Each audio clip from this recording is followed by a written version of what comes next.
আসসালামু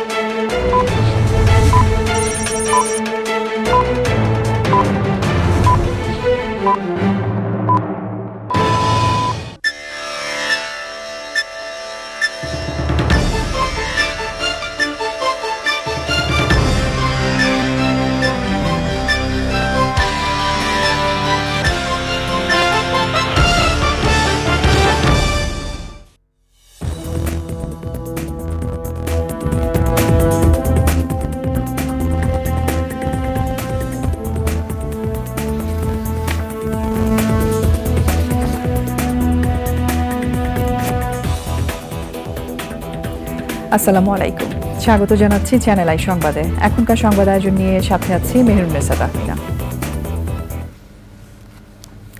বিস্তারিত সংবাদের শুরুতে জানিয়ে দিচ্ছি ফ্রেশ প্রিমিয়াম টি সংবাদ শিরোনামগুলো। ব্যাংকিং চ্যানেলে টাকা ফেরাতে কালো টাকা সাদা করার সুযোগ বললেন প্রধানমন্ত্রী। পাকিস্তানের বৈষম্যের প্রতিবাদ করেছিলেন একমাত্র বঙ্গবন্ধু, মন্তব্য। ঐতিহাসিক ৬ দফা দিবসে জাতির পিতার প্রতি শ্রদ্ধা নিবেদন, মুক্তিযুদ্ধের চেতনা বিরোধীরা বঙ্গবন্ধু হত্যায় জড়িত অভিযোগ।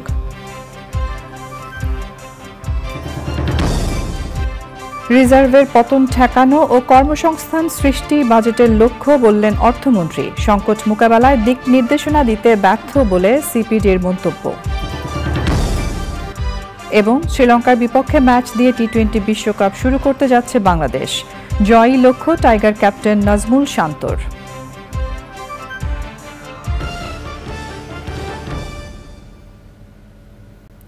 এছাড়াও নিটোলতাটা বিশেষ সংবাদে যা থাকছে।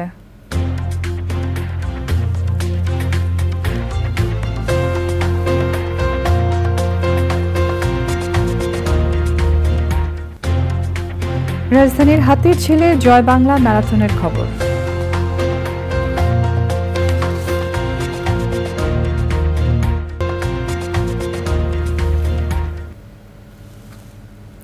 সংবাদ শিরোনামগুলো জানাচ্ছিলাম। এখনকার এই সংবাদ আয়োজন একই সঙ্গে চ্যানেল আই এর ইউটিউব চ্যানেলে এবং চ্যানেল আই এর ওটিটি প্ল্যাটফর্ম আই স্ক্রিনে লাইভ স্ট্রিম হচ্ছে। এবার যাচ্ছে বিস্তারিত প্রসঙ্গে। বঙ্গবন্ধু ঘোষিত বাঙালির মুক্তির সনদ ৬ দফা দাবির পক্ষে পাকিস্তানি শাসক গোষ্ঠীর বিরুদ্ধে তীব্র গণ আন্দোলন ও রক্ত ঝরার দিন ঐতিহাসিক ৬ দফা দিবস। দিবসটি উপলক্ষে জাতির পিতা বঙ্গবন্ধু শেখ মুজিবুর রহমানের প্রতিকৃতিতে সকালে শ্রদ্ধা জানিয়েছেন প্রধানমন্ত্রী শেখ হাসিনা। আওয়ামী লীগ সাধারণ সম্পাদক ওবায়দুল কাদের বলেছেন, ৬ দফা দিবস ৭ই মার্চ পালন যারা নিষিদ্ধ করেছিল তারা ৭৫-এ বঙ্গবন্ধু হত্যার সাথে জড়িত। জানাচ্ছেন নাজিব বেগ। তৎকালীন পশ্চিম পাকিস্তানি শাসক গোষ্ঠীর শোষণ ও বৈষম্য নীতির বিরুদ্ধে ১৯৬৬ সালের ৫ ফেব্রুয়ারি লাহোরে ঐতিহাসিক ৬ দফা প্রস্তাব পেশ করেন বঙ্গবন্ধু।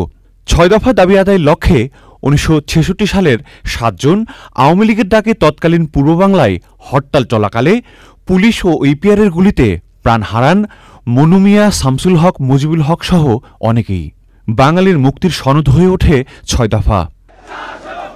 ৬ দফা দিবসে সকালে ধানমন্ডি ৩২ নম্বরে শ্রদ্ধা নিবেদন করেন প্রধানমন্ত্রী শেখ হাসিনা। পরে নেতাকর্মীদের নিয়ে দলের পক্ষ থেকেও পুষ্পস্তবক অর্পণ করেন শেখ হাসিনা। এরপর শ্রদ্ধা জানায় বিভিন্ন সহযোগী সংগঠনের নেতাকর্মীরা। দেশের স্বাধীনতা সংগ্রামে ৬ দফার তাৎপর্য তুলে ধরেন আওয়ামী লীগ সাধারণ সম্পাদক।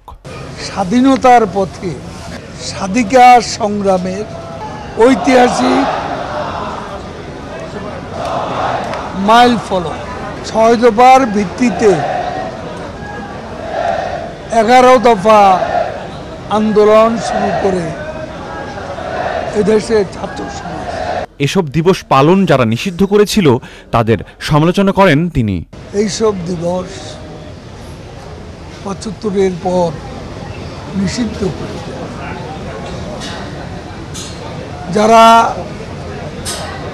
নিষিদ্ধ করে দেয় তারা খুনের সঙ্গে ৭৫-এর তারা জড়িত।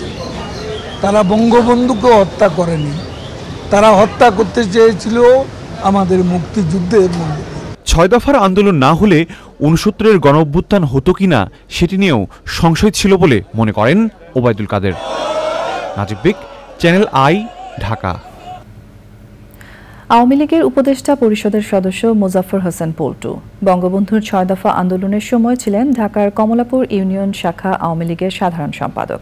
বঙ্গবন্ধুর অত্যন্ত স্নেহভাজনও ছিলেন তিনি। ৬ দফা আন্দোলন নিয়ে চ্যানেল আইকে তিনি তার প্রতিক্রিয়া জানান। তখন বঙ্গবন্ধু বুঝতে পারলেন এদের সাথে আর থাকা যাবে না। শুরু হলো ৬ দফা অর্থাৎ বাঙালির মুক্তি সনদের আন্দোলন, মুক্তির আন্দোলন, এবং বঙ্গবন্ধুর বিরুদ্ধে আগরতলা ষড়যন্ত্র মামলা দেওয়া হলো। বঙ্গবন্ধুকে ফাঁসি কাস্টে ঝুলানোর চেষ্টা করা হলো। 1969 সালের যে গণ অভ্যুত্থান হয়েছে, তা সেই অভ্যুত্থানের স্লোগান ছিল জেলের তালা ভাঙবো, শেখ মুজিবকে আনবো, তুমি কে আমি কে, বাঙালি বাঙালি, তোমার আমার ঠিকানা পদ্মা মেঘনা যমুনা, ঢাকা না পিন্ডি, ঢাকা ঢাকা, এই ছিল স্লোগান। পরবর্তীকালে আইয়ুব বাধ্য হয়ে তাকে মুক্ত করে সেই দিন গোল টেবিলে নিয়ে গিয়েছিলেন। তিনি ৬ দফা পেশ করলেন, ওরা মানল না, উনি বেরিয়ে আসলেন। আমাদের এবারে প্রসঙ্গ জাতীয় বাজেট 2024-25।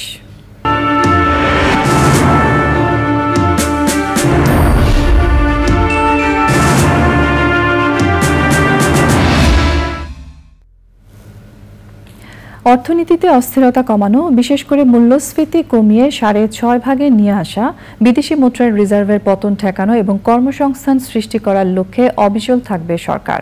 বাজেটোত্তর সংবাদ সম্মেলনে কথাটি আবারও জোর দিয়ে বলেছেন অর্থমন্ত্রী। সরকার একটি গতিশীল এবং চলমান প্রক্রিয়া, কাজেই সব কৌশল বাজেট বক্তৃতায় থাকতে হবে এমন মনে করেন না তিনি।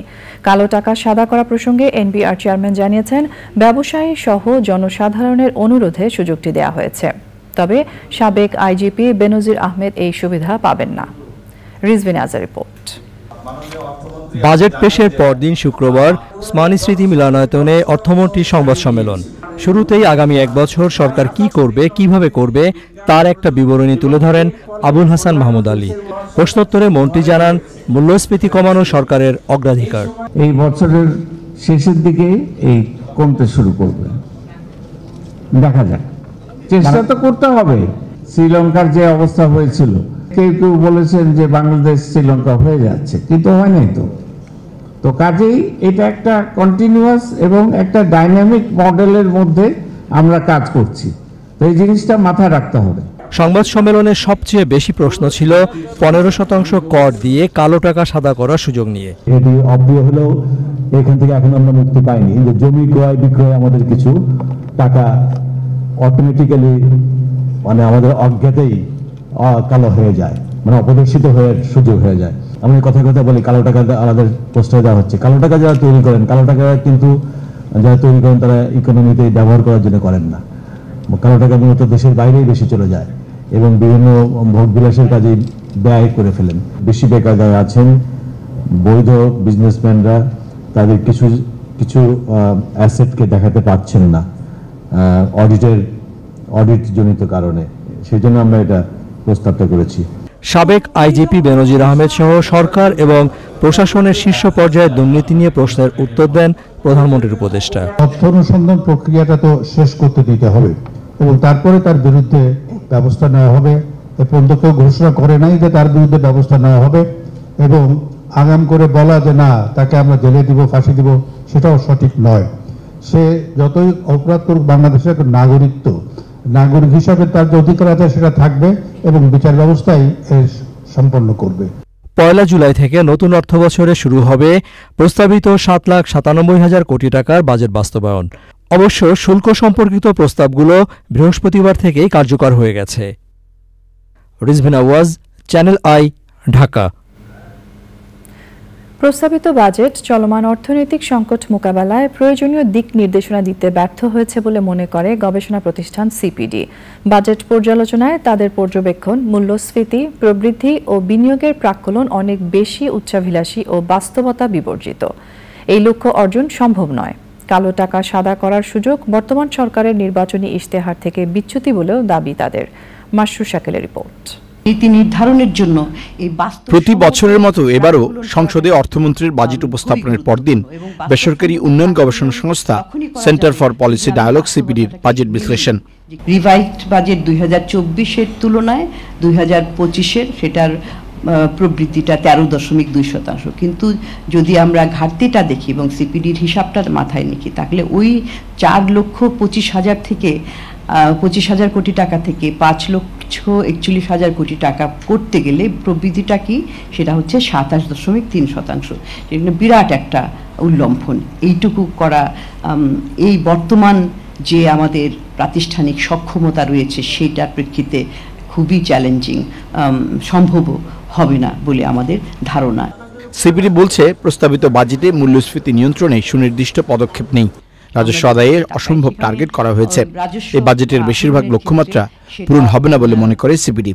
অর্থনীতির সামষ্টিক অর্থনীতির বিভিন্ন চলকগুলোর ক্ষেত্রে একটা উচ্চাকাঙ্ক্ষী লক্ষ্যমাত্রা দেওয়ার প্রচেষ্টা চলেছে, কিন্তু এই সংকটের সময়ে আমাদের যেটা প্রয়োজন সেটা ছিল আসলে গ্রোথ প্রবৃদ্ধির দিকে না নজর রেখে আমাদের কিন্তু সংকট মোকাবেলা করাই কিন্তু প্রয়োজন ছিল। এবং সামগ্রিকভাবে এই যে একটা সংকটময় চ্যালেঞ্জিং সময়ে, এক্সট্রাঅর্ডিনারি টাইমে আমরা বলছি যে এই একটা সংকটকালীন সময়ে একটা সাধারণ বাজেট দেওয়া হয়েছে, যেটা কিনা অন্য 8-10টি বাজেটের মতোই এই বাজেট দিয়ে এই সংকট মোকাবেলা করা সম্ভব নয়। আওয়ামী লীগ নির্বাচনী ইশতেহারে ন্যায্যতা ও দুর্নীতির বিরুদ্ধে জিরো টলারেন্সের কথা বললেও কালো টাকা সাদা করার সুযোগ ইশতেহার থেকে সরে আসা বলে মনে করে সিপিডি। আওয়ামী লীগ একটা ঐতিহ্যবাহী দল, তার যে ধরনের দর্শন নিয়ে সে চলে তার সাথে আমরা মনে করি যে এটা একেবারেই বিপরীতমূলক। তার কারণ হলো যিনি নাকি কর খেলাপ করেছেন এবং এটার সাথে কেবলমাত্র কর খেলাপ না, এটার সাথে ঋণ খেলাপি থেকে শুরু করে দেশের থেকে টাকা পাচার থেকে শুরু করে এই যে বড় ধরনের একটা দুষ্ট চক্র বাংলাদেশে সৃষ্টি হয়েছে, এই দুষ্ট চক্রকে কি আমরা মাথায় হাত বুলিয়ে প্রতি বছর তাদেরকে কিছু সুবিধা দিয়ে এই টাকাটাকে আমরা অর্থনীতিতে নিয়ে আসব, এই রাস্তায় যাব, নাকি আমরা আওয়ামী লীগের ম্যানিফেস্টোর সেই যে দুর্বৃত্তায়নের বিরুদ্ধে যে জিহাদ সেটার দিকে যাব? সিপিডির গবেষকদের মতে কৃষিতে বরাদ্দ কমানো দুঃখজনক, তবে শিক্ষা ও স্বাস্থ্য খাতের অগ্রাধিকারের প্রশংসা করেছে তারা। Masrur Shakil, channel I, Dhaka. Banking চ্যানেলে টাকা ফেরাতেই বাজেটে কালো টাকা সাদা করার সুযোগ রাখা হয়েছে বলে জানিয়েছেন প্রধানমন্ত্রী শেখ হাসিনা। ঐতিহাসিক 6 দফা দিবস উপলক্ষে আওয়ামী লীগ আয়োজিত আলোচনা সভায় প্রধানমন্ত্রী বলেন, এবারের বাজেটে মানুষের মৌলিক অধিকার নিশ্চিতে সামাজিক নিরাপত্তাকে প্রাধান্য দেওয়া হয়েছে। নীলাদ্রি শেখর রিপোর্ট। জাতির পিতা বঙ্গবন্ধু শেখ মুজিবুর রহমান ঘোষিত ৬৬ 6 দফা আন্দোলন স্ফুলিঙ্গের মতো ছড়িয়ে পড়ে দেশব্যাপী। 6 দফার মধ্যে দিয়েই বাংলার স্বাধীনতা আর স্বাধিকার আন্দোলন নতুন মাত্রায় উন্নীত হয়। ঐতিহাসিক 6 দফা আন্দোলনের 58 বছর পূর্তিতে ঢাকা জেলা আওয়ামী লীগ কার্যালয়ে আয়োজন করা হয় আলোচনা সভার, যেখানে প্রধান অতিথি হিসেবে উপস্থিত হন প্রধানমন্ত্রী শেখ হাসিনা। বঙ্গবন্ধু কন্যার বক্তব্যে উঠে আসে 6 দফার আগে পরের প্রেক্ষাপট। প্রধানমন্ত্রী বলেন, জাতির পিতার আদর্শ নিয়ে কাজ করে এগিয়ে যাচ্ছে দেশ, যা আগে কখনোই হয়নি। আজকের বাংলাদেশকে উন্নয়নের রোল মডেল বলে। আমরা উন্নয়নশীল দেশের উত্তরণ ঘটানোর আমরা ক্ষমতা অর্জন করেছি। কাজে উন্নয়নশীল দেশ হিসেবে আমাদেরকে এগিয়ে যেতে হবে, কিন্তু সেই ক্ষেত্রে আমি বলবো যে সবসময় মাথায় রাখতে হবে যে আমাদের 1 ইঞ্চি জমি অনাবাদি থাকবে না, নিজের খাদ্য নিজে উৎপাদন করব, আমরা আমাদের মানুষের খাদ্য সাহায্য, মানুষের পাশে দাঁড়াবো, মানুষের জন্য কাজ করব। মানুষের আস্থা বিশ্বাস এটাই হচ্ছে আমাদের একমাত্র শক্তি, আর সেই শক্তি দিয়ে মানুষের কল্যাণেই আমরা কাজ করে যাব। এবং আজকে যে বদলে যাওয়া বাংলাদেশ, এতে তো কোনো সন্দেহ নাই। বৈশ্বিক মূল্যস্ফীতির ধাক্কা যে সবার অর্থনীতিতেই আঘাত করেছে তা স্মরণ করিয়ে দিয়ে এবারের বাজেটে মানুষের প্রয়োজনের কথা বিবেচনা করে দেয়া হয়েছে বলেন প্রধানমন্ত্রী। একটা প্রশ্ন এসছে কালো টাকা নিয়ে, আমি শুনি অনেকে বলে কালো টাকা তাহলে আর কেউ ট্যাক্স দেবে না।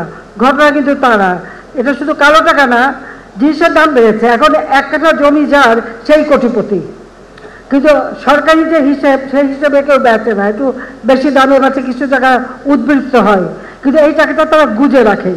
তা গুজে যাতে না রাখে, সামান্য একটু কিছু দিয়ে টাকাটা আসলে পথে আসুক, জায়গা মতো আসুক, তারপর তো ট্যাক্স দিতেই হবে। সেখানে আমি ঠাট্টা করে বলি যে মাছ ধরতে গেলে তো আধার দিতে হয় না, আধার ছাড়া তো মাছ আসবে না। সেরকম একটা ব্যবস্থা এটা আসলে আগেও হয়েছে, সেই কেয়ারটেকার আমলেই শুরু করেছিল, আর পরেও প্রত্যেক সরকারই করে।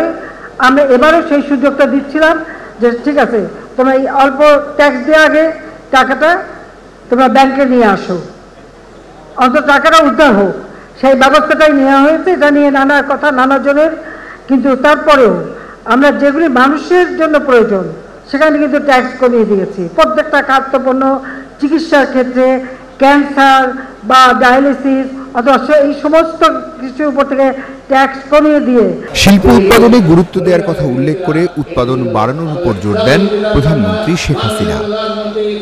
Niladri Shekhar, channel I, Dhaka. প্রস্তাবিত বাজেটে কালো টাকা সাদা করার সুযোগ রাখায় সরকারের দুর্নীতির বিরুদ্ধে অবস্থানের ঘোষণাকে ভুল বার্তা দেবে বলে মন্তব্য করেছেন অর্থনীতিবিদ ও সাবেক গভর্নর ডক্টর আতিউর রহমান। উন্নয়ন সমন্বয়ের বাজেট পরবর্তী সংবাদ সম্মেলনে ভার্চুয়ালি যুক্ত হয়ে তিনি এই মন্তব্য করেন। আতিউর রহমান বলেন, সবাই মিলে বাজেট বাস্তবায়নের কাজ করতে হবে। লাগামহীন মূল্যস্ফীতির এই সময়ে শিক্ষা, সামাজিক সুরক্ষা এবং স্বাস্থ্য খাতে আরও বরাদ্দ বাড়ানোর বিষয়টি বিবেচনার দাবি করেন তিনি। উচ্চাভিলাষী রাজস্ব লক্ষ্যমাত্রা পরোক্ষ করের উপর নির্ভরতা কমানোর পথে বড় বাধা।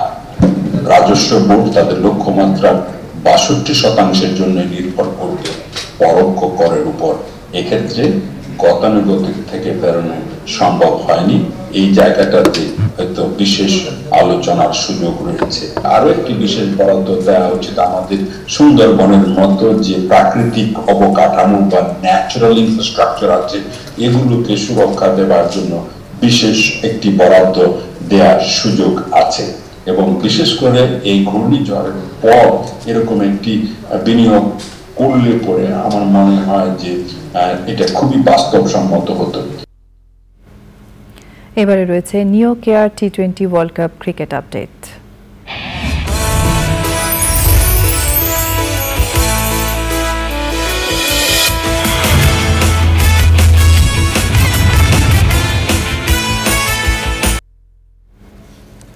টি20 বিশ্বকাপ শুরুর এক সপ্তাহ পেরিয়ে যাওয়া এবং মাঠে ১১ ম্যাচ গড়িয়ে যাওয়ার পর শুরু হচ্ছে বাংলাদেশের বিশ্বকাপ অভিযান। গ্রুপ ডিতে নিজেদের প্রথম ম্যাচে শনিবার বাংলাদেশ সময় সকাল 6:30টায় 2014 চ্যাম্পিয়ন শ্রীলঙ্কার মুখোমুখি হবে বাংলাদেশ দল। বিশ্বকাপ সামনে রেখে যুক্তরাষ্ট্রে প্রায় 3 সপ্তাহের প্রস্তুতি শেষে অধিনায়ক নাজমুল হোসেন শান্ত জানিয়েছেন, সব ব্যর্থতা কাটিয়ে এবার তারা নতুন স্বপ্ন আর উদ্যম নিয়ে শুরু করতে চান। ডালাস থেকে সাইদুর রহমান শামীমের রিপোর্ট। দীর্ঘ প্রস্তুতির পাশাপাশি টিম টাইগার্সের সঙ্গী হয়েছিল ব্যর্থতাও। সমালোচকদের নির্দয় সমালোচনা, মানসিক চাপ এবং ইনজুরির ঘন ঘন আক্রমণে মানসিক অস্বস্তিতে পড়া নাজমুল শান্ত ও তার সঙ্গীদের চাপ মুক্তির ক্ষণ এসেছে এবার। শ্রীলঙ্কার ম্যাচ দিয়ে বিশ্বকাপ অভিযান শুরু। অধিনায়ক শেষ হোম ম্যাচে লঙ্কানদের সাথে হার কিংবা সাম্প্রতিক সময়ে জিম্বাবুয়ে এবং যুক্তরাষ্ট্রের কাছে হারের ক্ষত ভুলে নতুন করে শুরু করতে চাইছেন। খুবই সত্য যে টপ অর্ডারটা ভালো করেনি বা ভালো করছে না, সবে আগের থেকে বেটার পজিশনে আছে। কালকে একটা নতুন দিন, কালকে আমরা কেউই জানি না কে ভালো খেলবে বা কে খারাপ খেলবে। সো নতুন দিনটা আমার মনে হয় যে শুরুটা ভালো করবে, যে সেট হবে, তার খুব বড় দায়িত্ব যে খেলাটা কিভাবে শেষ করছে। ব্যাটিং, বিশেষ করে টপ অর্ডারের লাগাতার ব্যর্থতা টাইগারদের হার এবং উদ্বেগের কারণ। অধিনায়ক সহ নির্ভরযোগ্যদের ব্যাটে রানের খরা।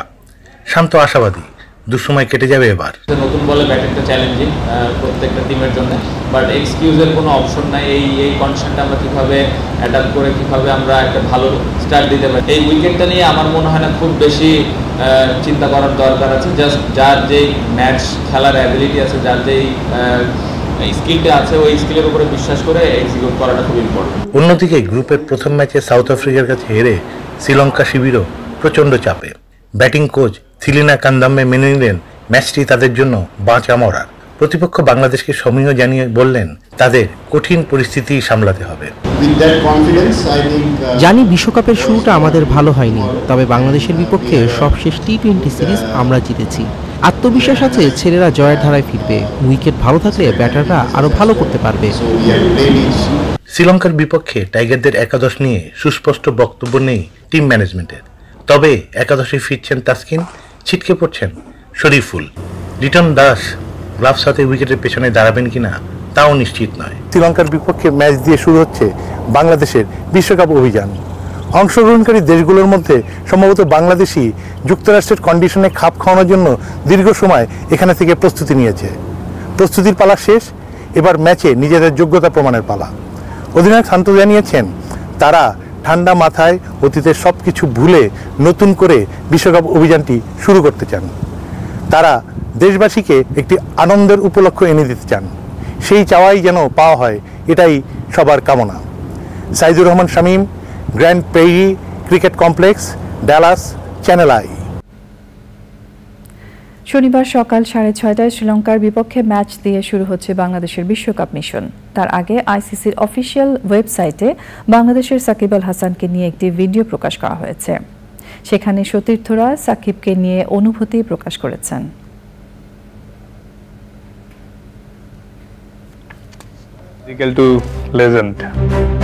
Sakib Bhai is a legend player and he is performing well from beginning of his career until now. Up and away, it's a biggie. আমাদের জন্য অনেক বড় পাওয়া। সো উনি এত সুন্দরভাবে সবাইকে সাপোর্ট করে, যেমন জুনিয়র সিনিয়র সবার সাথে খুব ভালোভাবে মিশে। তো ওনার সাথে খেলা এবং কি থাকা, ড্রেসিং রুম শেয়ার করা, এটা আমাদের জন্য সবার জন্য বড় একটা গর্বের বিষয়। He shows us how to perform in international cricket and he shows us confidence. He is brilliant. I was privileged to play all the ICC T20 World Cup representing Bangladesh. I'm honored and humbled at the same time. There has been many memories that has created during this 8-9 T20 World Cup. Hopefully few more to come. দর্শক, বিশ্বকাপের update নিয়ে news রুমের new care প্যাভিলিয়নে আছেন তানভীর আহমেদ, সরাসরি যুক্ত হচ্ছেন আমাদের সঙ্গে। তানভীর, বিশ্বকাপ নিয়ে নতুন কি তথ্য আছে আপনার কাছে? তাহমিনা, আপনি জানেন যে আর কয়েক ঘন্টা পরই শুরু হচ্ছে বাংলাদেশ দলের বিশ্বকাপ মিশন। এই ম্যাচকে ঘিরে বাংলাদেশ দল আজ শেষবারের মতো অনুশীলন করেছেন। অনুশীলনে ঘাম জুড়িয়েছেন বাংলাদেশ দলের সব ক্রিকেটাররা। এই বাংলাদেশ দল সিরিজের ওয়ার্ল্ড কাপ শুরুর আগে যুক্তরাষ্ট্রের বিরুদ্ধে যে সিরিজে হেরেছে এবং যে প্রস্তুতি ম্যাচ হেরেছে, সে প্রস্তুতি ম্যাচের ফলাফল ভুলে বাংলাদেশ দল বিশ্বকাপে ভালো করবে, এমনটাই প্রত্যাশা বাংলাদেশ দলের ক্রিকেটারদের। এই ম্যাচকে ঘিরে প্রবাসী বাংলাদেশিদের মধ্যেও দেখা গিয়েছে উৎসবের বিরাজ আমেজ করছে। আশা করছে বাংলাদেশ দল এই প্রবাসী বাংলাদেশিদের সহ সারা বাংলাদেশকে একটু উৎসবের উপলক্ষে এনে দিতে পারবে জয় দিয়ে। বাংলাদেশ আর শ্রীলঙ্কার ম্যাচটি কিন্তু এখন উপমহাদেশের মধ্যে একটি জমজমাট লড়াই হয়। ওয়ানডে ওয়ার্ল্ড কাপে ম্যাথিউজের টাইমড আউটের পর থেকে এই উত্তেজনার পারদ আরও শীর্ষে পৌঁছেছে। ডালাসে এতদিন টানা বৃষ্টি হলেও বাংলাদেশ এবং শ্রীলঙ্কার ম্যাচকে ঘিরেই কিন্তু আবহাওয়া পূর্বাভাস দেখা গেছে যে বাংলাদেশ শ্রীলঙ্কার ম্যাচে বৃষ্টি হবে না। আপনি জানেন যে বিশ্বকাপে এবারে 20টি দল অংশগ্রহণ করছে। এই 20টি দলের মধ্যে সবশেষ 18টি দল কিন্তু ইতিমধ্যে তাদের প্রথম ম্যাচ খেলে ফেলেছে, কিন্তু বাংলাদেশ আর নিউজিল্যান্ড এ পর্যন্ত তাদের প্রথম ম্যাচ খেলেনি। এই জন্য বাংলাদেশ আর নিউজিল্যান্ড আগামীকাল তাদের বিশ্বকাপের প্রথম ম্যাচে মাঠে নামবে। আর নিউ ইয়র্কের যে স্টেডিয়ামটি রয়েছে, নাসাউ স্টেডিয়াম, সেই স্টেডিয়ামকে ঘিরে আইসিসি সমালোচনা হলেও নানা সমালোচনা হচ্ছে, রান হচ্ছে না কেন উইকেটে। এই সমালোচনা ঘিরে আইসিসি বিবৃতি দিয়েছে যে আইসিসি এই স্টেডিয়াম আবার ঠিক করার দায়িত্ব নিয়েছে। নিউজ রুমের প্যাভিলিয়ন থেকে এই ছিল আমার কাছে সর্বশেষ। তানভীর, আপনাকে ধন্যবাদ। এবার যাচ্ছি অন্যান্য প্রসঙ্গে।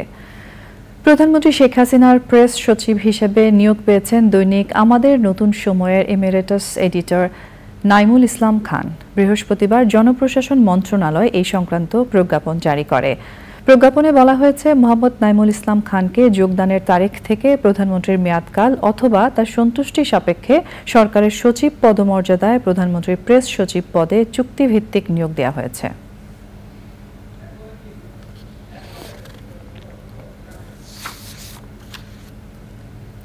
চ্যানেল আই এর পর্দায় টিভি প্রিমিয়ার হয়েছে কন্টেন্ট অফ দ্য মার্কের। প্রিমিয়ার উপলক্ষে অভিনেত্রী আফসানা মিমি নির্মিত কন্টেন্টটি শিশু শিল্পীরা এসেছিলেন চ্যানেল আইয়ে। সেখানেই তাদের সাথে সৌজন্য সাক্ষাৎ করেছেন জনপ্রিয় অভিনেতা ও নির্মাতা আফজাল হোসেন। সুলতানা হিমু রিপোর্ট। কেউ যখন আমাকে ক্রিকেটার হয়ে ওঠার গল্পটা কেমন জানতে চায়, 14 বছরের এক কিশোরের স্বপ্ন পূরণের গল্পে নির্মিত হয়েছে কন্টেন্ট অফ দ্য মার্ক। জনপ্রিয় অভিনেত্রী আফসানা মিমি নির্মিত যে কন্টেন্টটি প্রদর্শিত হচ্ছে বিনোদনের স্মার্ট দুনিয়া ওটিটি প্ল্যাটফর্ম আই স্ক্রিনে। এরই ধারাবাহিকতায় টি-20 বিশ্বকাপ ক্রিকেটের উৎসব মুখর সময়ে চ্যানেল আইয়ের পর্দায় এবার অফ দ্য মার্ক। কন্টেন্টটির টিভি প্রিমিয়ারকে উপলক্ষ করে কথা হচ্ছিল এতে অভিনয় করা শিশু অভিনয় শিল্পীদের সাথে। এরই মাঝেই চ্যানেল আইয়ে আগমন ঘটে জনপ্রিয় নির্মাতা ও অভিনেতা আফজাল হোসেনের। ছোট কাকু খ্যাত আফজাল হোসেনকে পেয়ে উচ্ছ্বসিত হয়ে পড়ে শিশু শিল্পীরা। জানোই তো যে আমি ছোট কাকু এত বছর ধরে করি, সেটার কারণটা কি? মূল কারণ হচ্ছে যে তোমাদের মতো যারা, তাদের প্রতি ভালোবাসা, তাদের জন্য কিছু করা। এবং এই আমাদের দেশে পরিদুরজা সাগরের এই গল্প তোমাদের মতো যারা বয়সী তাদের কাছে পছন্দ তো বটেই, এবং বড়রাও অনেক বেশি পছন্দ করে। আর তোমরা যে আমাকে চিনতে পারলে এটা আমি অবাক হয়েছি, কারণ এটা তো ছোট কাকুর বেশভূষা না, কি করে চিনতে পারলে না? হ্যাঁ, অফ দ্য মার্কে অভিনয় করেছেন আরহাম, মুস্তাফিজুর নূর ইমরান, শারমিন আক্তার শর্মী, হায়াতুজ্জামান খান, খালিদ হাসান রুমি, আরিবা, আনাস, শামসুল হাদি, আশরাফুল আলম, তামান্না ইসলাম। আমি আমার অনুভূতি কথায় প্রকাশ করতে পারবো না, বিকজ আমি ওনার অনেক বড় ভক্ত। আমি ওনার কমিক্স পড়েছি, বই পড়েছি, আমি হলো এপিসোডস দেখেছি। ছোট কাকু, ছোট কাকু ফার্স্ট হইলে গিয়ে অভিনয় ছিল, এই জন্য আমার আরো বেশি ভালো লাগছে। প্রথমবার অভিনয় করলাম তো, সো নতুন একটা এক্সপিরিয়েন্স হলো, অনেক কিছু জানতে পারলাম, ভালোই লেগেছে, অনেক ভালো লেগেছে। In association with Lanka Bangla of the mark নিবেদন করেছে ACI fun super champ cake. করে দেয়া হোক। Sultana Himu, channel I, Dhaka. সংবাদের এই পর্যায়ে আমরা নিয়ে নিচ্ছি একটা বিরতি, এবং বিরতির পর আরও যা থাকছে। স্বাগত জানাচ্ছি আরও একবার চ্যানেল আই সংবাদে। ভারতের প্রধানমন্ত্রী হিসেবে নরেন্দ্র মোদীর শপথ অনুষ্ঠান পেছানোর জন্য বিজেপির সাথে এনডিএ জোটের শরিক অন্যান্য দলগুলোর দর কষাকষিকে কারণ বলে ধারণা করা হচ্ছে।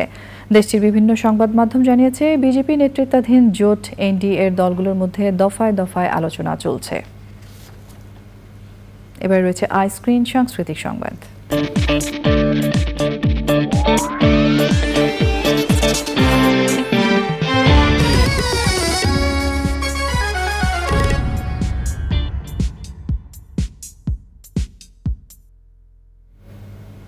গত 3 দশকে নর্থ সাউথ ইউনিভার্সিটি, এনএসইউ এবং এর স্নাতকদের বিভিন্ন অর্জনের প্রতি সম্মান ও কৃতিত্ব উদযাপন করতে যাচ্ছে NSU alumni association Australia. 8 June অস্ট্রেলিয়ার মেলবোর্নের সেন্ট কিল্ডা টাউন হলে এনএসইউ এর প্রাক্তন ছাত্রছাত্রী, শিক্ষক ও কর্মকর্তাদের নিয়ে সেলিব্রেশন সৈরি টাইটেলে নৈশভোজ ও সাংস্কৃতিক অনুষ্ঠানের আয়োজন করা হবে। অনুষ্ঠানে অংশ নেবেন অ্যাভয়েড রাফা ব্যান্ডের গায়ক রাফেল আর হাসান রাফা এবং গায়িকা ও এনএসইউ এর প্রাক্তন ছাত্রী এলিটা করিম। অনুষ্ঠানের টাইটেল স্পন্সর হিসেবে থাকবে ডিসিফার ফিনান্সিয়াল সার্ভিসেস এবং ডিজেন একাডেমি। সহ স্পন্সর হিসেবে থাকবে আড়ং। ফ্যাশন পার্টনার হিসেবে থাকছে আয়ুর অ্যান্ড জেড। অনুষ্ঠানের মিডিয়া পার্টনার চ্যানেল আই এবং ডেইলি স্টার। এছাড়াও স্ট্যান্ড আপ কমেডির পথিকৃৎ নাভিদ মাহমুদ অনুষ্ঠানে অতিথিদের মনোরঞ্জন করবেন। নিটুল টাটা, বিশেষ সংবাদ।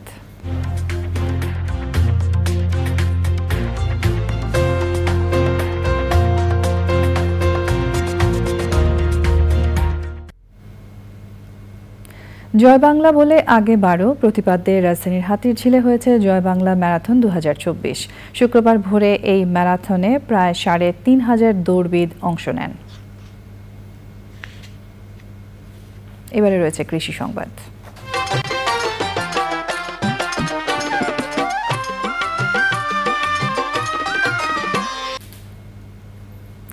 দীর্ঘ তাপপ্রবাহ সহ নানা প্রতিকূল পরিস্থিতিতেও গাইবান্ধায় এবার বোরো ধানের ভালো ফলন হয়েছে। চলছে ধান কাটা ও মাড়াইয়ের কাজ। তবে উৎপাদন খরচের চেয়ে বাজার দর কম হওয়ায় লাভবান হতে পারছেন না কৃষক। প্রকৃতি সংবাদ।